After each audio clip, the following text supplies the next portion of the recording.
Hello guys, SBL प्रीसिन आ चुका है। We all know and I hope आप सब लोगों ने भी एक आध बार तो पढ़ लिया होगा, थोड़ा बहुत एनालिसिस करने का ट्राई भी किया होगा। मैं यहाँ पे लेके आया हूँ अपना खुद का एनालिसिस एंड अपना खुद का कमेंट्स। काफ़ी सारी चीज़ें यहाँ पे ऐसी रहेगी कि जो आपने भी खुद ने ऑब्जर्व किया होगा when you are reading the whole premise, but काफ़ी सारी चीज़ें ऐसी होगी कि जो आपसे मिस आउट हो गई होगी।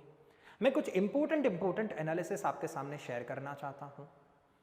वैसे तो ये प्रीसिन कैसे यूज़ करना, कैसे पढ़ना, वो सारी चीज़ें हमने प्रीवियस वीडियो में डिस्कस किया था। आज यहाँ पे कंपनी के बारे में, इंडस्ट्री के बारे में डिस्कशन होगा। सो चलिए इस वीडियो को स्टार्ट करते हैं, इस प्रीसिन को डिस्कस करते हैं विदाउट वेस्टिंग अ टाइम।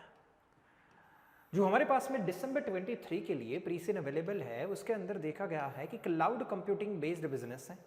क्या क्या कंटेंट दिया गया है वो छोड़ो यार, अभी सीधे मुद्दे पे आ जाते हैं। ठीक है, what do we have? Yes, सीधा सीधा हमारे पास में यहाँ पे इंट्रोडक्शन है। नो डाउट कंपनी का भी इंट्रोडक्शन है और नीचे देखने जाएंगे तो इंडस्ट्री का भी इंट्रोडक्शन है। वैसे तो we all are using the Google drive. हाँ, गूगल ड्राइव या तो माइक्रोसॉफ्ट का क्या है, वन ड्राइव है maybe. Yes, Amazon also have its own drive. Multiple companies की अपनी अपनी क्लाउड स्टोरेज फैसिलिटीज है। मे बी एप्पल यूजर्स जानते होंगे आई क्लाउड नाम की एप्लीकेशन, या iCloud is also a cloud storage facility that you are having. अब वैसे ये बताने की ज़रूरत नहीं है, but it's very simple thing. अपने मोबाइल फ़ोन का जो डेटा है अपने मोबाइल फ़ोन में स्टोर करेंगे तो बहुत ज़्यादा जगह रोकेगा। तो अगर आपको अपना डेटा अपने मोबाइल फ़ोन में स्टोर लोकल ड्राइव पे नहीं करना है तो आप गूगल, माइक्रोसॉफ्ट या एप्पल की हार्ड डिस्क में अपलोड कर दो। वो आपका डेटा स्टोर करके रखेंगे, वो आपका डेटा सेफली स्टोर करके रखेंगे। हाँ, नो डाउट ये डेटा स्टोर करने के लिए पैसे चार्ज होते हैं। जैसे मैं भी अपने लेक्चर्स के मल्टीपल बैकअप रखता हूँ। अपने लेक्चर्स का एक बैकअप मेरे पास गूगल ड्राइव के अंदर है। यस, हालांकि हम लोगों ने एसबीएल के अंदर ये क्लाउड कंप्यूटिंग, क्लाउड का ये पूरा का पूरा कॉन्सेप्ट थियोरेटिकली पढ़ा था, जहाँ पे समझा था कि इस तरीके के क्लाउड स्टोरेज की मदद से हम अपना बिजनेस कैसे एक्सपांड कर सकते हैं या अच्छे से चला सकते हैं। सिंपल, अगर मेरे लेक्चर्स गूगल ड्राइव पे हैं तो मैं जब चाहूँ, जहाँ कहीं पे भी बैठा हूँ, मैं मेरे लेक्चर्स को एक्सेस कर पाऊँगा, उसको शेयर कर पाऊँगा, उसको डाउनलोड कर पाऊँगा, आप लोग भी देख पाएंगे। सो काफ़ी सारे बार आपने भी देखा होगा कि मैं अपने लेक्चर्स गूगल ड्राइव के ज़रिए आपके साथ में शेयर कर रहा हूँ। मैं यहाँ पे टॉपिक के बारे में बहुत ज़्यादा डिस्कशन नहीं करने वाला हूँ, उसके लिए मेरे लेक्चर्स है, ठीक है। बट फिर भी मैंने छोटा सा एक इंट्रोडक्शन दिया। सो आई एम अज्यूमिंग कि आपको cloud storage, cloud based business या क्लाउड कंप्यूटिंग होता क्या है वो आपको पता है, ठीक है। फिर भी यहाँ पे उन लोगों ने क्लाउड सर्विस इंडस्ट्री के बारे में कुछ डिटेल्स मेंशन करी हुई है। देन उसके बाद काफ़ी सारी डिटेल्स ज़रा आ जाते हैं, पढ़ते हैं। इंपॉर्टेंट चीज़ें मैं आपके सामने हाईलाइट करवाऊँगा, अगर कुछ ऐसा इंपॉर्टेंट लगा तो। लेट्स सी क्या है। एनसीटेक इज़ अ वेल नोन, मतलब कंपनी का नाम है एनसीटेक, कि जो फार्लैंड नाम के कोई देश के अंदर बैठी हुई है। जैसे मैंने गाइडेंस वाले वीडियो में बोला था, काफ़ी सारे बच्चे अब रिसर्च करना चालू कर देंगे, गूगल करेंगे एनसीटेक। भैया एसीसी है, फिक्शनल कंपनीज क्रिएट करता है, फिक्शनल सिनारियोज क्रिएट करता है। तो ऐसी कोई कंपनी आपको गूगल में मिलेगी नहीं, ऐसा कोई चीज़ फार्लैंड में भी देश भी आपको नहीं मिलेगा। तो everything is fictional, so don't try to go and research about the company. काफ़ी सारे बच्चे जाएंगे उसके फाइनेंशियल्स चेक करने जाएंगे, अरे भैया सब कुछ फिक्शनल है, क्या चेक करोगे आप, ठीक है। वापस आ जाते हैं। सो फार्लैंड के अंदर है कि जो ऑलरेडी डेवलप्ड है। अरे भैया ये बहुत इंपॉर्टेंट वर्ड है यहाँ पे कि ये डेवलप्ड कंट्री है, ये आपको दिमाग में रखना है, ठीक है, ताकि आप जब पैसल एनालिसिस करो तब ये पता हो कि ये कंट्री ऑलरेडी इकोनॉमिकली डेवलप्ड है, इसके लोग बहुत ज़्यादा अमीर हो गए, डेवलप्ड है। तब टेक्नोलॉजी, इंफ्रास्ट्रक्चर, सारी चीज़ें इस डेवलप्ड कंट्री के अंदर होगी। Yes, which is the home to many technology, मतलब चलो ये देश भी ऐसा है कि जहाँ पे काफ़ी सारी टेक्नोलॉजिकल कंपनीज है। ये जो हमारी कंपनी है वो 3 अलग अलग इंजीनियर्स ने मिलके फाउंड किया था आज से मे बी 10 साल पहले। यस, एनसीटेक हैज़ ग्रोन ड्रामेटिकली 10 सालों के अंदर। और ये तीनों की तीनों ओनर्स अभी भी हमारी कंपनी के अंदर बैठे हुए हैं, मतलब सालों से हमारी इस कंपनी को चलाने के लिए ऑपरेशनल लेवल पे एक्टिवली रोल प्ले कर रहे हैं। तो ये बढ़िया हो गया। चलो, बट इसको एक और नेगेटिव तरीके से देख सकते हैं कि ये जो 3 लोग हैं हमारे कंपनी चला रहे हैं, मे बी वो आगे, अब तक तो कंपनी अच्छी चलाई है, बट कंपनी को और आगे ले जाने के लिए मे बी कोई फ्रेश मैनेजमेंट आए तो ज़्यादा बढ़िया हो सकता है।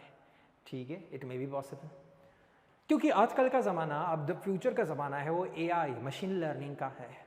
तो हमको कुछ ऐसा मैनेजमेंट लाना चाहिए कि जो इस आगे आने वाले अपकमिंग टेक्नोलॉजीज को समझ पाए और उस आने वाले अपॉर्चुनिटी या थ्रेट को हैंडल कर पाए, क्योंकि एआई और machine learning can be opportunity और थ्रेट कैन बी एनीथिंग।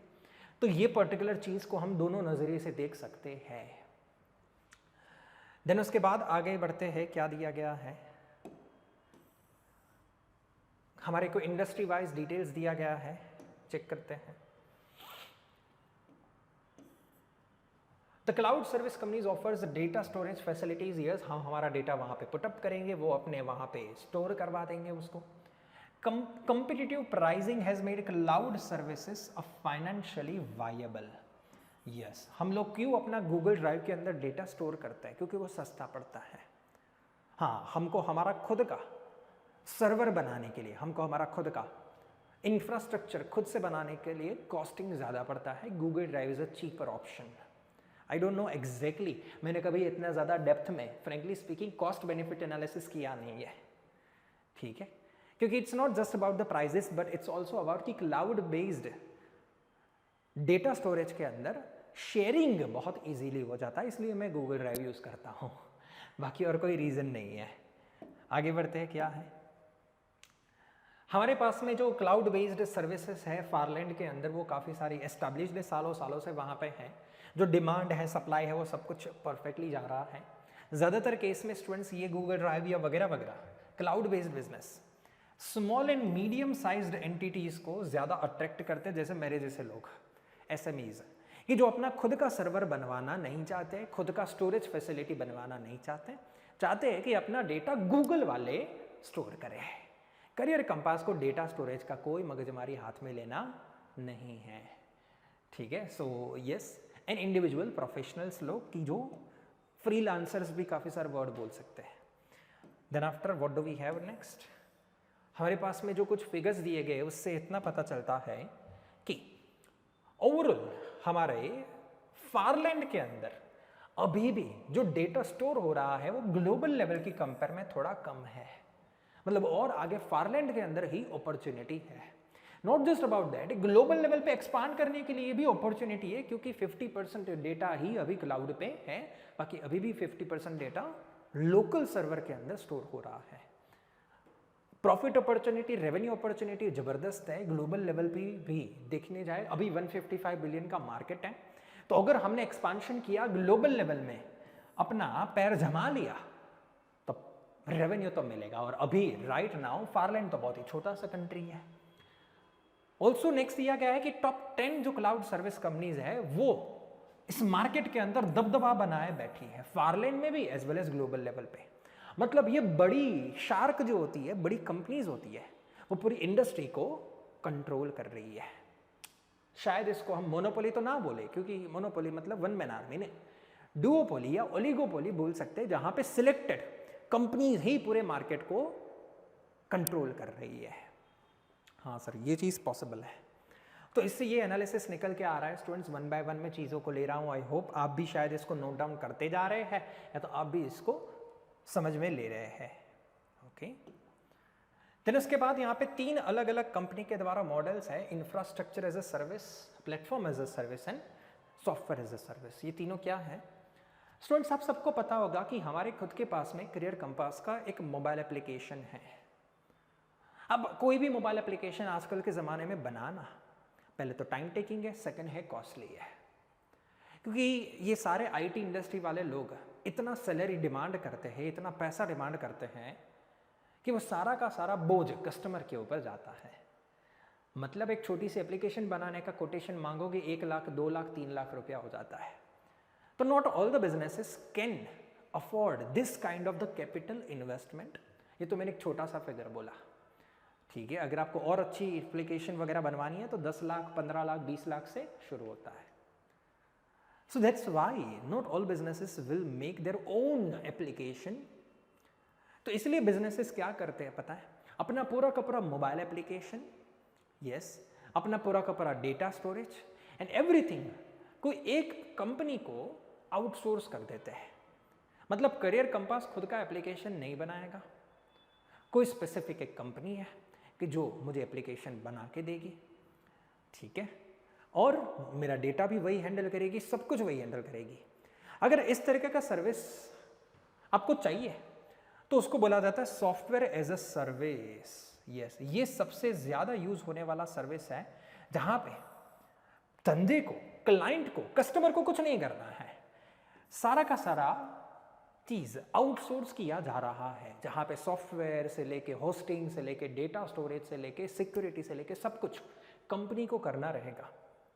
मैं अपनी बात करूं तो करियर कंपास का जो पुराना वाला मोबाइल एप्लीकेशन है, ठीक है, जो हालांकि कुछ स्टूडेंट्स अभी भी यूज कर रहे हैं, वो बनाया गया था, वो आउटसोर्स किया गया था क्लास प्लस नाम की कंपनी को। क्लास प्लस एक बहुत बड़ी कंपनी है कि जो टीचर्स के लिए एप्लीकेशन बनाती है। तो क्लास प्लस ने मेरे को एप्लीकेशन बनवा के दिया, कितने रुपयों में? 8,000, 9,000, 10,000 रुपये में। बोले क्या बात करो सर, 10,000 में पूरा एप्लीकेशन रेडी? हाँ, यस। सो क्लास प्लस ने एक एप्लीकेशन बनाया हुआ है कि जो हजारों टीचर्स को 10-10 हजार रुपए के दाम पे बेचा जा रहा है। मतलब एप्लीकेशन रेडी है, टीचर्स अपना लोगो लगा के एप्लीकेशन यूज कर दे। सो इस तरीके के कॉन्सेप्ट को बोला जाता है सॉफ्टवेयर एज अ सर्विस, जहां पे क्लास प्लस नाम की कंपनी ने दीपन सर को एक सॉफ्टवेयर सर्विस के तौर पे दिया था। अब ये जो सॉफ्टवेयर मुझे 10,000 में बेचा गया है ना, वो परमानेंटली मेरा नहीं है। जब तक मैं क्लास प्लस को उसका पेमेंट करता रहूंगा तब तक वो सर उस सॉफ्टवेयर को यूज कर पाऊंगा। जब से पेमेंट बंद, सॉफ्टवेयर यूजेज बंद। हाँ, इसलिए आप देखोगे कि सॉफ्टवेयर जो है वो परमानेंटली आपको नहीं दिया जा रहा है, सॉफ्टवेयर की सर्विस दी जा रही है। 1 साल का पेमेंट करोगे तो 1 साल सॉफ्टवेयर यूज करने मिलेगा, 2 साल का पेमेंट करोगे 2 साल सॉफ्टवेयर यूज करने मिलेगा। तो ये most premium kind of the service है कि जो कंपनीज ऑफर कर सकती है। यस, बाकी अदरवाइज ये सब कुछ नहीं करना है। तो व्हाट यू कैन डू, नीचे पूरा का पूरा ग्राफ दिया हुआ है, सॉरी टेबल दिया हुआ है, देखिए। अगर आप सॉफ्टवेयर एज अ सर्विस लेते हो तो व्हाट यू विल गेट, आपको data servers, data storage, networking, सब कुछ, इवन सॉफ्टवेयर भी आपको मिलेगा। बट आपको ऐसा है कि स्टूडेंट्स नहीं, मेरे को सारी की सारी चीज आउटसोर्स नहीं करनी है, सॉफ्टवेयर मैं बनाऊंगा, सॉफ्टवेयर बनाऊंगा मैं, सिर्फ डेटा स्टोरेज के लिए मैं कोई बाहर कंपनी को आउटसोर्स कर दूंगा। तो उसको बोला जाता है प्लेटफॉर्म एज अ सर्विस, जहां पे एक कंपनी है कि जो कस्टमर को सिर्फ और सिर्फ क्या प्रोवाइड कर रही है, प्लेटफॉर्म। क्या प्रोवाइड कर रही है? सिर्फ प्लेटफॉर्म। कस्टमर अपनी एप्लीकेशन लेके आएगा और उसको लॉन्च करेगा प्ले स्टोर के अंदर। हाँ, तो जो प्ले स्टोर है वो क्या है? प्ले स्टोर है उसको बोला जा सकता है प्लेटफॉर्म एज अ सर्विस। क्या? गूगल का जो प्ले स्टोर है ना, वहां पे लोग अपनी एप्लीकेशन लेके आते हैं और प्ले स्टोर नाम के प्लेटफॉर्म पे उसको लॉन्च करते हैं। सही है। सो इस तरीके का भी सर्विसेज पॉसिबल है, जहां पे प्ले स्टोर जैसी कंपनी एक प्लेटफॉर्म प्रोवाइड करती है, उसको डेटा स्टोर करवाती है, प्लेटफॉर्म प्रोवाइड होता है, एप्लीकेशन बना के नहीं देती, एप्लीकेशन आपको खुद को बनाना होता है। And the last thing is the infrastructure as a service. Sir इसमें क्या है? जहां पे कंपनीज क्या करती है पता है, आपको इंफ्रास्ट्रक्चर रेडी करवा के देती है। मतलब एक स्टोरेज फैसिलिटी होगा, वहां पे इंटरनेट से लेके सब कुछ फैसिलिटी होगा, वहां पे एसी वगैरह होंगे, सो दैट ये सर्वर्स गर्म ना हो जाए। सही है। वहां पे सारा का सारा इंफ्रास्ट्रक्चर रेडी होगा। एक कमरा दे दिया जाएगा जहां पे आपके सर्वर्स स्टोर हो सके। सही है। मतलब आपको सिर्फ इंफ्रास्ट्रक्चर प्रोवाइड करवाया जाएगा, उसके लिए जो सर्वर, केबलिंग वगैरह वगैरह चाहिए वो सब कुछ प्रोवाइड किया जाएगा। तो इस छोटी सी सर्विस को बोला जाता है इंफ्रास्ट्रक्चर एज अ सर्विस, जहां पे आप कोई ज्यादा हाई फाई सर्विस नहीं दे रहे हो, सिर्फ कस्टमर्स को इंफ्रास्ट्रक्चर प्रोवाइड किया जा रहा है। एंड इसलिए लिखा गया है it is a very basic service which provides network servers and data storage facilities. Yes, with IaaS clients lease the server capacity. आपको 50 TB का सर्वर चाहिए तो 50 TB का सर्वर आप भाड़े पे लेते हो। अब उस 50 TB के सर्वर से क्या करना वो आप देख लो अभी, ठीक है।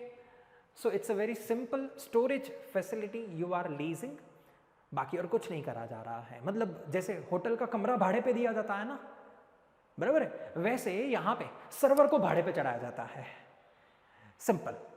Yes, you can take a very simple example like that, जहां पे क्लाइंट अपनी इन हाउस एक्सपर्टीज को यूज करके अपनी एप्लीकेशंस को लॉन्च करेगा एज वेल एज उसको ऑपरेट करेगा क्लाउड स्टोरेज की मदद से ऑनलाइन।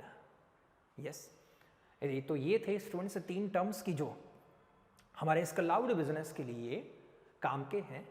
एग्जाम में आप भी इसको यूज करना चाहो तो यूज कर सकते हो। Even what you can do, आप इसके शॉर्ट फॉर्म यूज कर सकते हो। हाँ, जैसे कि इंफ्रास्ट्रक्चर एज ए सर्विस है तो पूरा यूज नहीं करना है तो सिर्फ IaaS यूज कर दो, चल जाएगा। इन तीनों की तीनों वर्ड्स के शॉर्ट फॉर्म एग्जाम में यूज हो सकते हैं। ओके, देन क्या हमारे पास में, okay, cloud service delivery.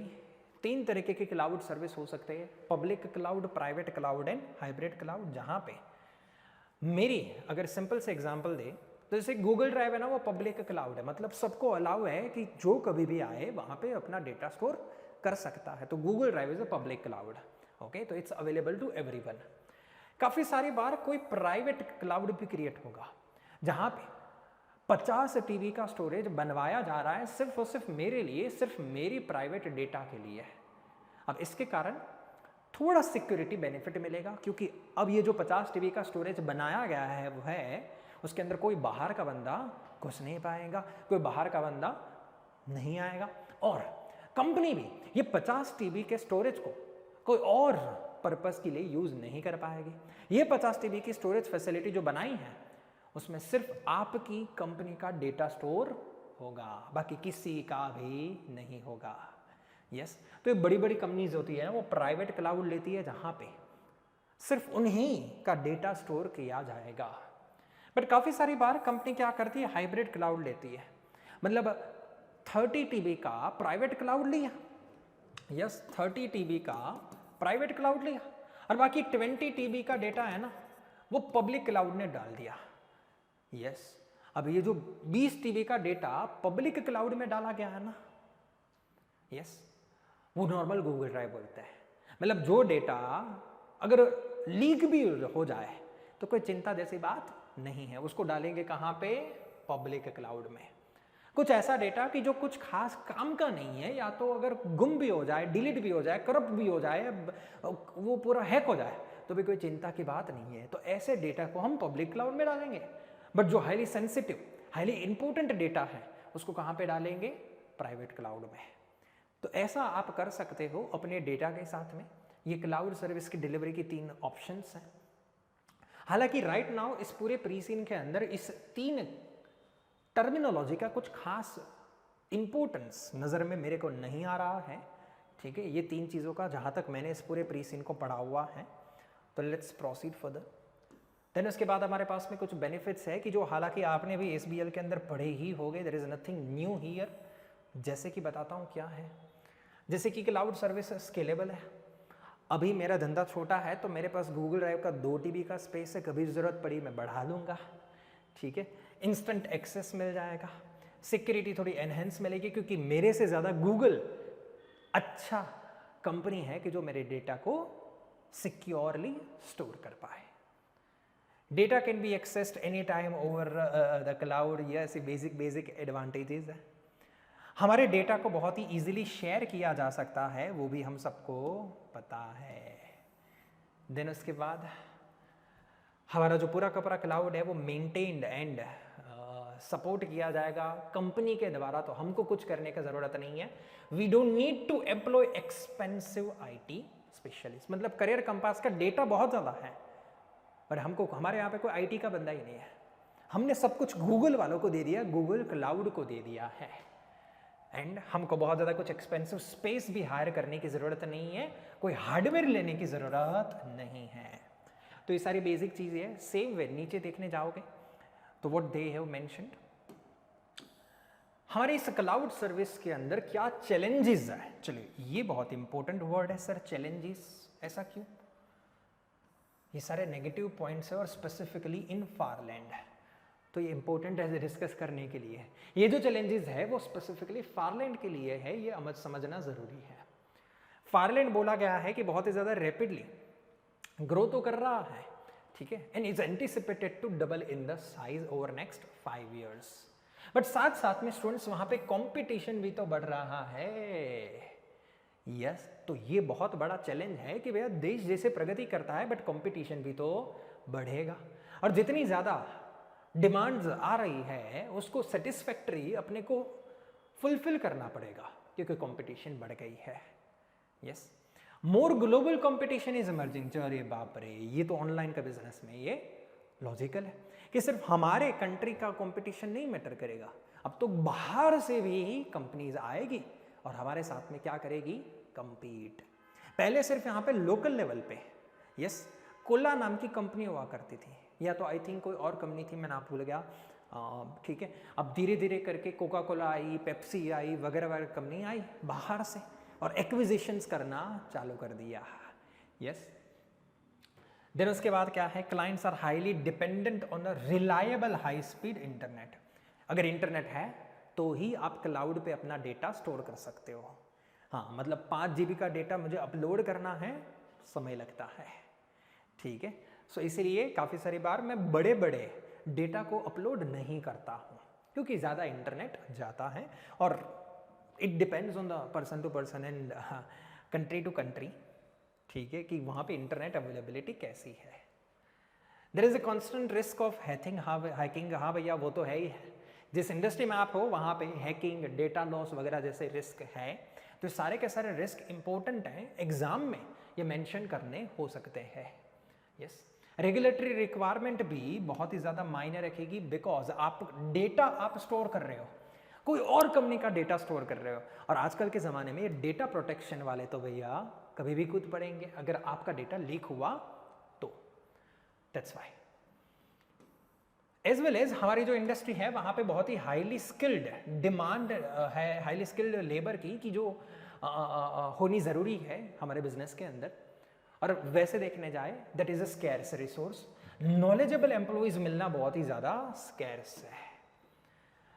Also future के अंदर कुछ इनोवेशंस हो सकते हैं हमारे इस क्लाउड सर्विस के अंदर, जैसे बिजनेस इंटेलिजेंस है, क्वांटम कंप्यूटिंग है। ये कुछ नहीं है भैया, हमारा जो नॉर्मल कंप्यूटर होता है ना उससे और ज़्यादा फास्ट प्रोसेसिंग करने वाला कंप्यूटर है, ठीक है। ये वर्ड का मतलब होता है हमारे नॉर्मल कंप्यूटर है i3, i5, i7 प्रोसेसर है, अगर क्वांटम प्रोसेसर आ गया मतलब हमारे से भी 10 गुना 20 गुना ज़्यादा डेटा प्रोसेस कर पाएगा और ज़्यादा एफिशिएंटली कंप्यूटर्स काम कर पाएंगे। एंड इसलिए देख रहे हो हार्ड डिस्क वगैरह के साइज धीरे धीरे क्या होते जा रहे हैं, कम होते जा रहे हैं, लैपटॉप दिन प्रतिदिन थिन होते जा रहे हैं। यस, बिजनेस इंटेलिजेंस है because of the cloud and everything. और आजकल के ज़माने में स्टूडेंट्स डिसीजन मेकिंग काफ़ी सारे सॉफ्टवेयर बेस्ड हो गए, मतलब सॉफ्टवेयर ही बताएगा कब माल ऑर्डर करना, कब माल को डिस्पैच करना, कब माल के साथ में क्या करना, कब कौन सा माल प्रोड्यूस करना, कब कौन से लेबर को कहाँ पे कितना काम करना, वो सब कुछ सॉफ्टवेयर बताता है।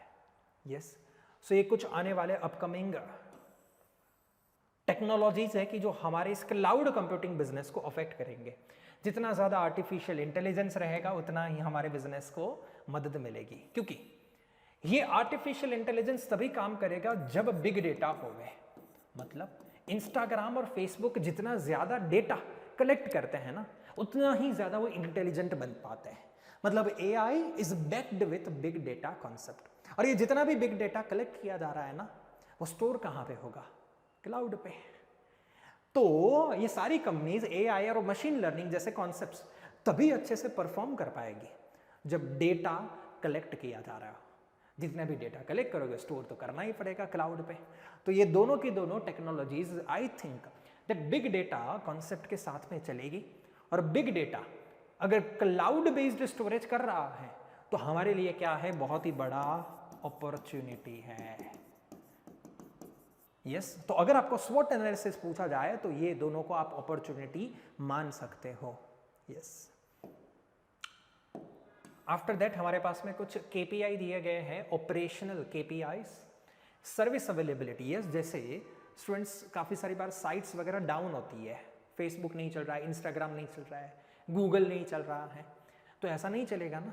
अगर आप जिसका भी सर्वर यूज़ कर रहे हो, जैसे काफ़ी बार गए SBI वगैरह के अंदर जाओगे तो देखने को मिलेगा कि यार सर्वर डाउन है, मतलब पूरा काम अटक जाएगा, ट्रांजैक्शन अटक जाएगा, सब कुछ बंद है। ऐसा चलेगा? नो ऐसा नहीं चल पाएगा। जब आप इतने क्रूशियल बिजनेस में हो, आपका सर्वर डाउन नहीं हो सकता, आपका धंधा बंद हो जाएगा अगर ऐसा कुछ सिनेरियो हुआ तो। एंड इसलिए कंपनी चाहती है कि उसका सर्विस अवेलेबिलिटी हमेशा क्या हो, 100% हो। यस देन उसके बाद है कैपेसिटी यूटिलाइजेशन, मतलब जितना भी आपका कैपेसिटी है, 500 TB का कैपेसिटी है, बट भैया लोग तो आने चाहिए ना अपना डेटा स्टोर करने के लिए, बराबर है ना। आज होटल तो बना दिया आपने, बट लोग तो आने चाहिए ना वहां पे रहने के लिए, तभी तो कमाई होगी, रेवेन्यू होगा। तो ये भी एक अच्छा केपीआई है हमारे लिए। सर्विस रिलायबिलिटी, मतलब कितनी सारी बार आपके सर्विस के फेलियर्स हुए हैं और कितनी सारी बार लोग हमारे सर्विस पर रिलाई कर सकते हैं, इसलिए मेंशन करना पड़ा the duration of reported service failures. So ये काम का है स्टूडेंट्स। आज मैं गूगल ड्राइव के ऊपर पूरा का पूरा रिलाई कर सकता हूं क्योंकि गूगल ड्राइव ने कभी भी मेरे को धोखा नहीं दिया है। यस सिक्योरिटी ब्रीचेस, हाँ ये भी बहुत ही बार इंपॉर्टेंट है। कितनी बार हैकर्स ने आपकी सिक्योरिटी तोड़ी हुई है, ये जितना कम होवे उतना अच्छा है। After that what do we have, the financial KPIs. Simple है, एवरेज रेवेन्यू का है, ये भी बहुत काम का है कि एक क्लाइंट से आपको कितना का रेवेन्यू मिलता है। ऑपरेटिंग प्रॉफिट मार्जिन काम का है। ROCE एंड सिक्योरिटी ब्रीचेस, मतलब जब जब सिक्योरिटी ब्रीच होगा ना, हैकिंग होगा, पूरी ऑर्गेनाइजेशन उथल पाथल मच जाएगी, है ना। मतलब बहुत सारे ये खर्चे हो गए इस सिक्योरिटी को फिर से रिवाइव करने के लिए, इस सिक्योरिटी ब्रीच को फिर से कंपेंसेट करने के लिए lot of the cost you have to incur. आज एक बार सिक्योरिटी ब्रीच हुआ, 5 लाख का नुकसान ही हुआ। अब ये नुकसान ही है कंपनी को ही हुआ है ना।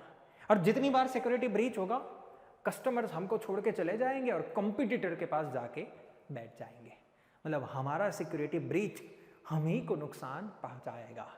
तो ये ध्यान रखना है कि कितनी बार सिक्योरिटी ब्रीच हुआ और तब कितनी सारी बार अपने को नुकसानी झेलनी पड़ी है। The lost revenue from forecast future business. Yes then हमारे पास में कंपनी का डेटा है, बार बार ये रिपीट किया जा रहा है स्टूडेंट्स, पहले भी दिया गया था, आप भी एक बार रिव्यू कर लेना, कुछ खास इसके अंदर नहीं। एक ही इंपॉर्टेंट है कि जो 3 तरीके के सर्विसेज थे ना हमारे पास में, infrastructure as a service, platform as a service and service software as a service, इन 3 में से हम अभी सिर्फ infrastructure as a service provide कर रहे हैं। Right now the NCTech has never offered the PaaS and SaaS. So ये अपॉर्चुनिटी है कि अगर कंपनी को ग्रो करना है तो पास एंड सास जैसे सर्विसेज को भी अगर ऑफर करना स्टार्ट करे तो कंपनी का रेवेन्यू बढ़ सकता है। यस सो ये एक इंटरप्रिटेशन या एनालिसिस था यहाँ पे हमारे पास में। रही बात ओनरशिप की, तो तीनों ओनर्स के पास अभी राइट नाउ 10% स्टेक है, उससे ज़्यादा नहीं है। बाकी सारा स्टेक जो है वो इंस्टीट्यूशनल इन्वेस्टर्स के पास में है, और बाकी जितने भी शेयर होल्डर है, none of the share holders have more than 10% equity, मतलब किसी के पास 10% से ज़्यादा का इक्विटी नहीं है। तो दिस शोज की कंपनी का कोई एक सिंगल कंट्रोलर नहीं है, ठीक है। कोई एक बंदा ऐसा नहीं है कि जो बहुत ही ज्यादा दबदबा बनाए बैठा है, नो। देन आफ्टर तीनों फाउंडिंग मेंबर्स है एंड बाकी ओवरऑल सब कुछ सही है। और in the last financial year there has been an unforeseen significant fall in GP, तो ग्रॉस प्रॉफिट गिरा हुआ है एंड उसी के कारण हमारे शेयर प्राइस भी गिरे हुए हैं। तो देखना पड़ेगा व्हाट डू वी हैव।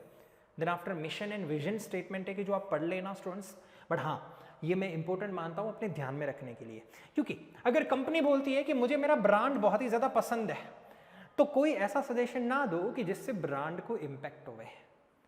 आपने हमेशा बिजनेस का ऐसा सजेशन देना है कि भैया तुम्हारी ब्रांड बढ़नी चाहिए।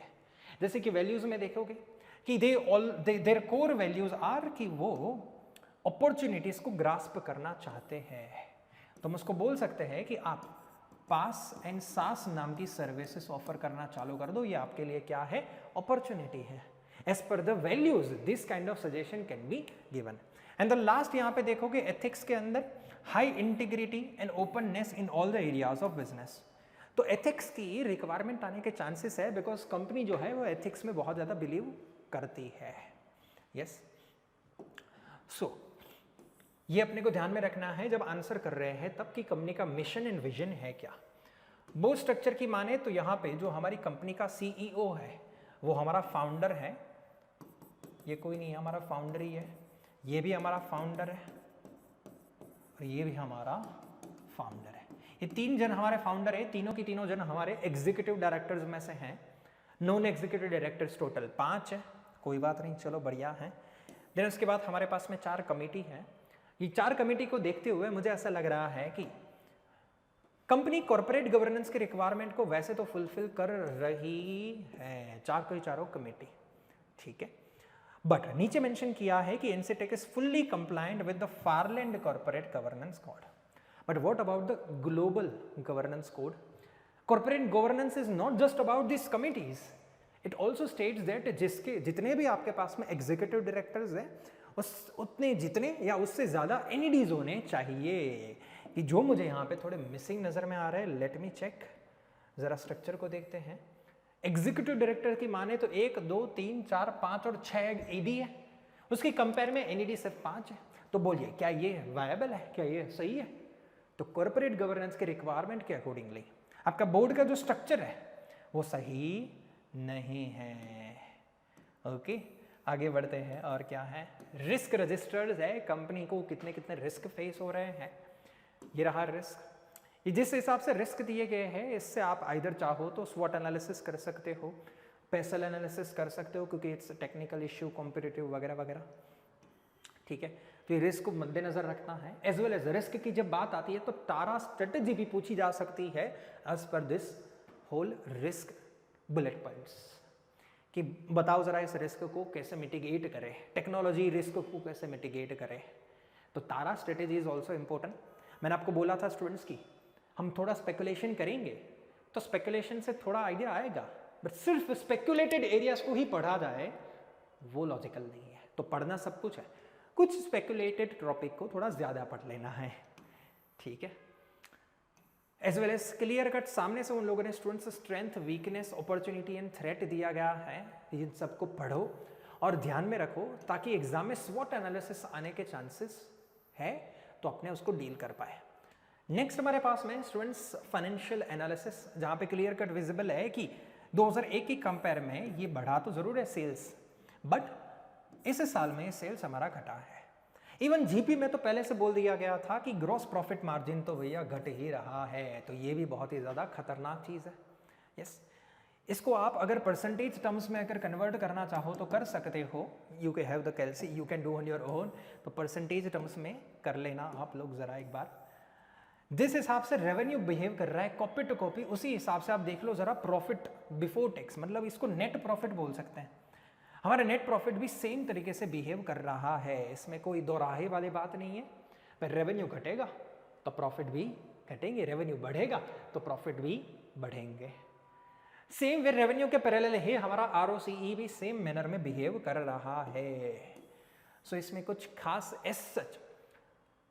ऐसा चौंका देने वाली चीज नहीं थी, जो मुझे पता था वैसे ही है। सो इन चारों चीजों में से आप 2 चीजों का एनालिसिस कर सकते हो अगर आपको फाइनेंशियल्स के बारे में डिस्कस करने को पूछा गया है तो, ठीक है। The last we do have, yes, कितनी सारी बार स्टूडेंट्स रिपोर्टेड सिक्योरिटी ब्रीचेस हुए हैं। सिक्योरिटी ब्रीच 2002 में थोड़े ज़्यादा हुए थे, 2003 में थोड़े बहुत कम हो चुके हैं, तो ये अच्छी बात है। देन 2001 की कंपेयर में स्टूडेंट्स यहाँ पे देखने जाते हैं तो ये है infrastructure as a service availability to the client. Last year थोड़ा हमारा खराब गया था, लास्ट ईयर सिर्फ 94% अवेलेबिलिटी थी, इस साल बढ़ गई है 96% हो गई है, बट इसको और बढ़ाने की ज़रूरत है, 100% तक ले जाया जा सकता है। Client satisfaction rating, last year again satisfaction कम था लोगों में, क्यों? बिकॉज सिक्योरिटी ब्रीचेस भी थोड़े ज़्यादा थे, एज वेल एज अवेलेबिलिटी भी थोड़ी कम थी, तो जाहिर सी बात है कि क्लाइंट का जो सेटिस्फेक्शन रेटिंग है वो तो कम ही होगा। यस, हमारा जो मार्केट शेयर है स्टूडेंट्स, वो कंपेयर करने देखने जाए तो तीनों सालों के अंदर हर बार थोड़ा थोड़ा थोड़ा कम होता जा रहा है। This is because of the competition. Already बोल चुका था कि कॉम्पिटिशन बढ़ रही है फारलैंड में as well as global level पे, तो कंपटीशन बढ़ेगा तो हमारा शेयर तो गिरेगा ही गिरेगा।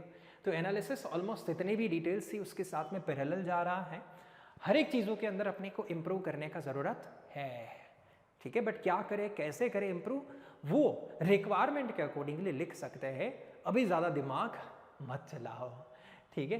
सो ये था हमारा प्री सीन का पूरा students analysis. I hope you got the idea and I have tried my best कि मैं आपको बहुत ही कम टाइम में ज़्यादा से ज़्यादा एनालिसिस प्रोवाइड करूं। जहाँ पे कुछ खास एनालिसिस के लिए मेरी ज़रूरत नहीं थी, मेरे कुछ कमेंट्स की ज़रूरत नहीं थी, वो मैंने आपके ऊपर छोड़ा है। जैसे कि रिस्क, खुद से पढ़ो, खुद से सोचो क्या सोल्यूशन निकल के आ सकता है। जैसे कि स्ट्रेंथ एंड वीकनेस थे, खुद से पढ़ो, खुद से सोचो कि क्या इम्प्लीकेशंस है। अदरवाइज तो इसको पूरा एनालाइज अच्छे से करने के लिए तो 1-1.5 घंटा शायद चाहिए होगा, बट उसकी ज़रूरत नहीं है। आप, मैंने ऊपर से आपको सारा सब कुछ पॉइंट्स समझा दिया है। अब आगे एनालिसिस आपके ऊपर छोड़ रहा हूँ, एंड एज वेल एज फिर से याद दिला दूँ कि भैया बहुत ज़्यादा टाइम इन्वेस्ट मत करना, रिक्वायरमेंट पता नहीं है, खामखा आप अपना दिमाग दौड़ाते जाओगे। तो होमवर्क करके जाना है, बाकी तो अदरवाइज एग्जाम के रिक्वायरमेंट के अकॉर्डिंगली दिमाग दौड़ाना ज़्यादा लॉजिकल है, ज़्यादा सजेस्ट करूँगा मैं। तो प्लीज़ स्ट्रेस मत लेना, रिक्वायरमेंट आएगी, रिक्वायरमेंट के अकॉर्डिंगली दिमाग चल जाएगा, ठीक है। I hope you got it guys. Thank you from the Deepan sir. Follow for more such videos on ACCA। तब तक के लिए शुक्रिया, बाय बाय।